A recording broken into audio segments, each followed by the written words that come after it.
Hey guys, welcome to Wrestling Days and welcome to today's unseen video. We're going to start with this folder, the Wyatt Sicks folder. This is Eric Redbeard's Instagram account, also known as Rowan, of course, in the Wyatt Sicks. He's put this out and I got shown this, so big shout out to Word of Wrestling who let me know about this. I got shown this whilst watching the NXT No Mercy stream. The problem I've got is that I can't play the sound on that stream because I'll get hit with copyright and I can't even play it now. But can we just agree this song is awesome? Like, I love the track. It's called HARPY HARE, right? And I've never heard it before, but man, I love it. I love it. I think it's brilliant. And it's got a real nice vibe to it, but like if you listen to the words are quite dark. I mean, this whole thing to me feels very Fun House. You know, like here, look, the puppets are dancing and they're having a good time. But look at the footage. It's all like distorted and it's black and white. It's not in great color. Like, it's, you know, there's an edge to it. And if you listen to this song, it's all like really happy and bouncy. But if you listen to the words, they're really dark. It just reminds me of the Funhouse how that was really light and fun. But actually, there was a real darkness there. So I wasn't able to like do any more digging than that. So I put a post out saying, is this leading to the return of the Funhouse, right? Now, a lot of people, like Word of Wrestling, have done digging into the HARPY HARE title in particular, right? So we'll come off this. That's just looping round, right? So if we come off that, we can have a little walk. So there was my thing. Are we getting a Firefly Fun House puppets, right? And that is from the Instagram account. So here's Word of Wrestling, right? Look at the pictures I found when I looked for HARPY HARE. Okay, so this HARPY HARE, this was an image that came back. Feels very Wyatt Sicks, doesn't it? We've got these people in like different animal masks, which is very, very Wyatt Sicks. Based on what Rowan posted about. Is this a new family that Ramblin' Rabbit has? I don't think so. I think this is probably meant to kind of represent the Wyatt Sicks. HARPY HARE, Uncle Harper. I struggle with the Uncle Harper link. I think if they want to tease Uncle Harper, then I think that it would be closer. I don't think they would go with Harpy. Again, interesting and worth mentioning. Something to keep an eye on. But I think if they were going to tease the arrival of Uncle Harper, I think they would have that, right? They'd have Harper in there somewhere. Harpy, don't know. Not a connection that I'm kind of on board with. But this image is awesome, and people with these masks on just screams Wyatt Sicks. Here's Brady. Brady said, maybe we get a Funhouse episode and we could start hinting at Alexa's return. So that's what Brady's thinking. Eduardo here posting this image and tagging me in it. Eduardo, thank you. Eduardo was the one that pinged over the Instagram post, so excellent work. If we have a look at this, so I think this is interesting. This is what the song's about, right? It's a haunting and evocative song that goes into themes of loss, confinement, struggle for freedom. It repeats the question, where have you buried all your children? It suggests a deep sense of mourning and mystery. The term HARPY HARE itself is intriguing, blending the mythical harpy, a creature known for its predatory nature, with the gentle, innocent image of a hare. This juxtaposition sets the tone for a narrative that is dark and tender. So again, a real juxtaposition, just like the Funhouse. Friendly and fun, but when you dug into it, there was a darkness there. So we'll look into what a harpy is. But a harpy is something negative, and a hare, a rabbit, is kind of seen as soft and cute and cuddly, right? So that's what they're saying, these two differences. So the lyrics speak of stolen arrows, broken and burnt, symbolizing lost potential, which is what the Wyatt Sicks are all about, aren't they? People that have been devalued, underappreciated. So that, I like that. And shattered dreams. The imagery of a heart eager to be hidden reflects a desire to protect oneself from further pain. The song's refrain about not being able to keep them all caged and the inevitability of them fighting and running away can be interpreted as a metaphor for the natural desire for freedom. So I think a few things in there are very interesting. They feel very Wyatt Sicks. I think a few things in there are very interesting. They feel very Firefly Fun House. That is basically what the song, the themes of the song, if you will, what the song is not really about, but these are the themes of the song, right? Hopefully people are still with me. I know this is heavy stuff, but we're going to move on to what a harpy is now, right? So Kim Strains said, I might have found a link, right? So a harpy in Greek mythology is a hybrid between a woman and a bird of prey.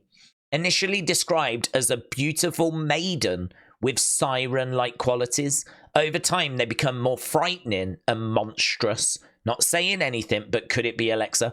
So think about that. A woman and a bird, half woman, half birds. Alexa, Nikki, Nightbird. Think about all of those themes that we've been exploring, and that is what a harpy is, right? Which is very interesting. So Kim Shane said, in the myths, the harpies are neither wholly good nor evil. They serve as agents of divine retribution sent by the gods to punish mortals who have transgressed. Think about that. People that have done wrong that need punishing. Is that not what the Wyatt Sicks is? Their behavior is often swift and decisive, reflecting their role as enforcers of divine will. Samantha said, I found this description on the Harpy Hare song. Their leader wears a hare's mask. Their stage partner, Clementine, wears a goat's. Perrin as a moose. And Kingsley represents nature.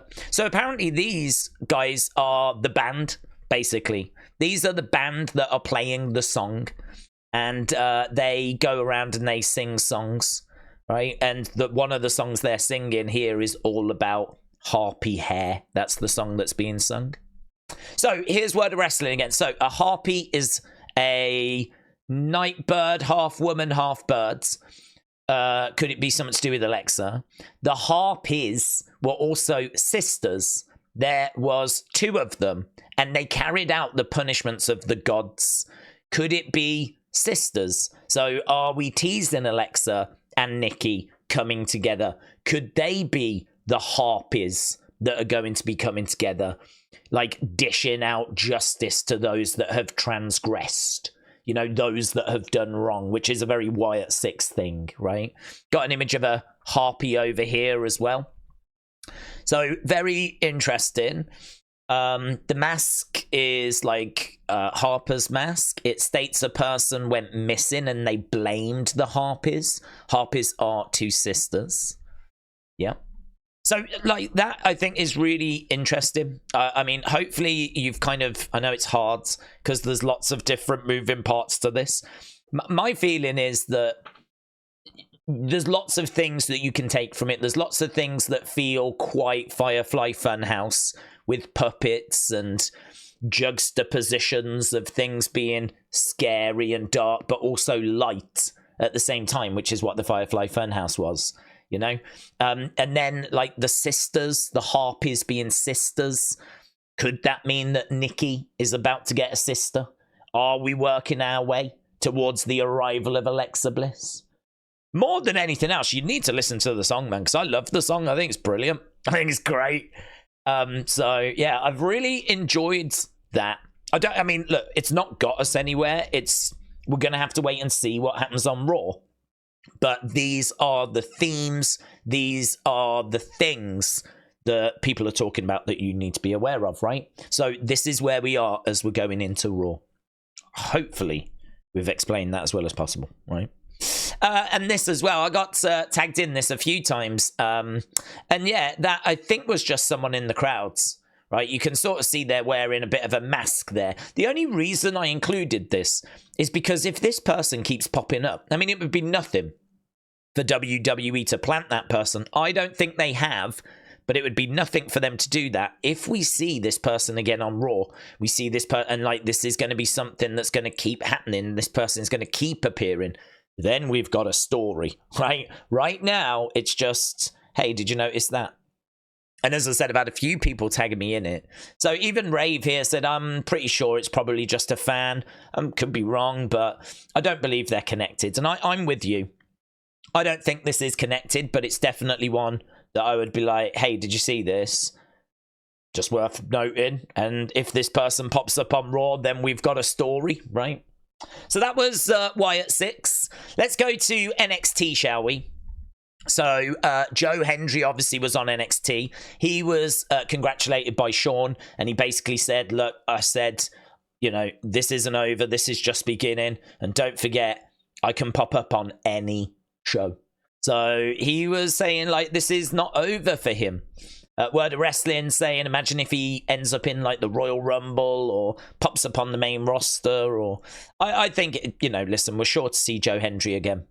I don't think this is the end for him in NXT, but I don't know, maybe he steps away for a while, which wouldn't be the worst. You don't want to kind of overstay your welcome, or, you know, people to kind of get a bit too familiar with you. So maybe he's going to just go back to TNA for a little bit as we maybe focus on a few other people from TNA. Would be nice to get some different people coming over.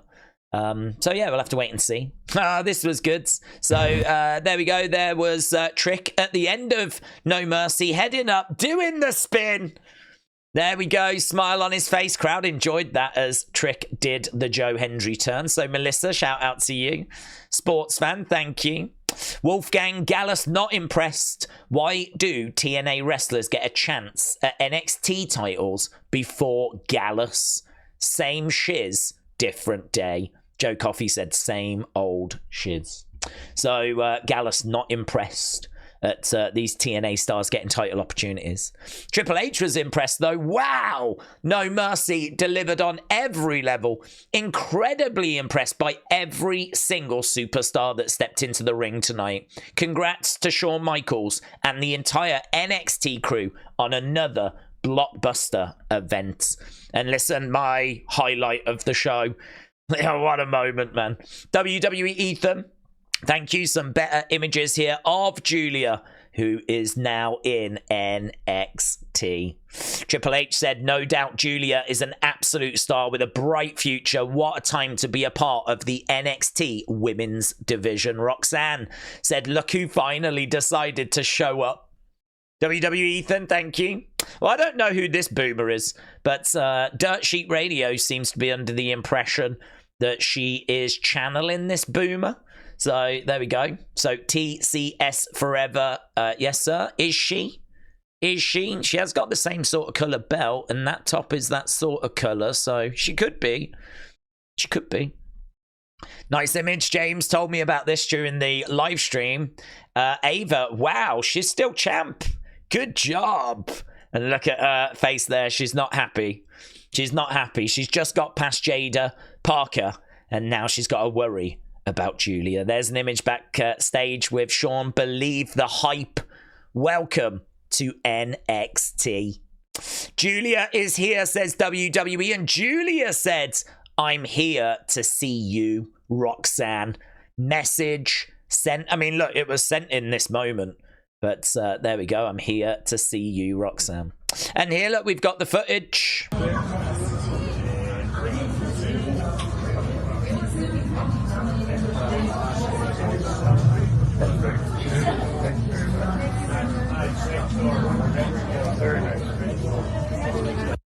There we go. Very nice. So Ava, Giulia, and Shawn Michaels. So there we go. That was the picture being taken. And here's Bayley. Look, Rox making that title so special that the top women in the world want a piece. So there we go. So we've done that. We've done that. We've done that. We could go WWE. Yeah, look at this. Dom Mysterio with a La Parka tribute. I did see that, but I didn't click about La Parka. So is it? I mean, yeah, I can go with it, to be honest. So did Dom have a La Parka tribute at Bash in Berlin? Plus, Kevin Owens said he would like to wrestle John on May 31st, 2025. It would be 10 years to the day of their first match against each other back in 2015. So he would like to have that match. Everyone wants to face John Cena. Everyone wants to face John Cena. Let's have a look at fun, shall we? I've been getting a few fun phone cases still, even though the folder is temporarily on hold because of the disaster that was a cosplayer getting in there. It broke my heart. I know it broke your heart. There's a full investigation. There's legal proceedings. Like, it's messy. But I had to include this because, look, she's got a Starbucks Starbucks one, which is pretty fun. So Big Bam said that is a full-on Starbucks phone case. It's good. It was a bit too good to not include, to be honest. So excellent work. Spartan as well, just tagging me in this. So here, the top 3 superstars with the highest social media engagement between April and August. Roman Reigns, number 1, 27.2 million. Rhea at number 2, 22.8. And Liv with 20.3. 20.3 for Liv. So there we go. Roman all the way out in front. I'm surprised that Cody's not in that mix. I am quite surprised, but I mean, wow, it just shows how popular that story has been between Rhea and Liv. For them to be 2 and 3, it's amazing, isn't it? Most social media engagements between April and August. Oh, I love these. Like, this is really good by Kayden. You know how she's got that relationship with, like, friendship with Damien. Well, here's Rhea to spoil the party. Woo, that'll do it. You don't have to worry about me. You do not have to worry about me. Woo, you do not have to worry about me. Point of view, mommy shows up. That's it. She knows her place and she is out of there. So I thought that was really good. I wanted to include this because look at this part-timer. Look at this. Imagine having a job and in September you only have to turn up for 6 days. What the flip? Apparently they're only doing 2 live event shows in September. So he would do more, in all fairness to him, right? I can't really blame Cody for this. They're just only doing 2 live event shows. So he's doing all the SmackDowns and he's doing all the live shows that he can. And it comes out to 6 days. Hard life, isn't it? Hard life. So, yeah, I mean, if I was Cody, I just wouldn't even put that out. If I was Cody, I'll be at all the shows, guys. If you're going to be at SmackDown, I'll be there. If you're going to be at the live, I'll be there. Just 6 dates. And Word of Wrestling said, did you see this? I didn't. So here we go. You know when he was talking German during Bash in Berlin? Well, if you went on Peacock and turned on the subtitles, it came up that there was chants of Gunther. Okay, thank you. But what's he saying? Speaking another language. So there we go. I mean, no lies detected, but not the most helpful captions in the world, is it really? So yeah, I mean, that it does check out. In all fairness, it is all true. So there we go. So that was Unseen. Lots of little bits and bobs in there. I thought that NXT No Mercy tonight was a lot of fun. I'm sure the debate will rage as to what was the better show. Was it Bash in Berlin? Was it No Mercy? I just think that for me, Giulia arriving is the moment of the weekend. I even thought Roxanne's match with Jada was my match of the weekend. For me, I loved it. I can tell you the community loved it as well. I think it was the community's highest scoring match of the weekend as well. So had fun with both days, which is brilliant. But on we go to Raw. And what does that Wyatt Sicks post mean? What does that Eric Rowan post mean? Where is that leading? What do we get now that Howdy has dealt with Chad? Is it going to be more American maids? Or are we on to something new? So we'll find out tomorrow. Very excited. We will be live, obviously, as always. And hours before Raw, we will start. So if you are around, come and join us. Appreciate the support as ever. And I will see you again next time. Bye for now.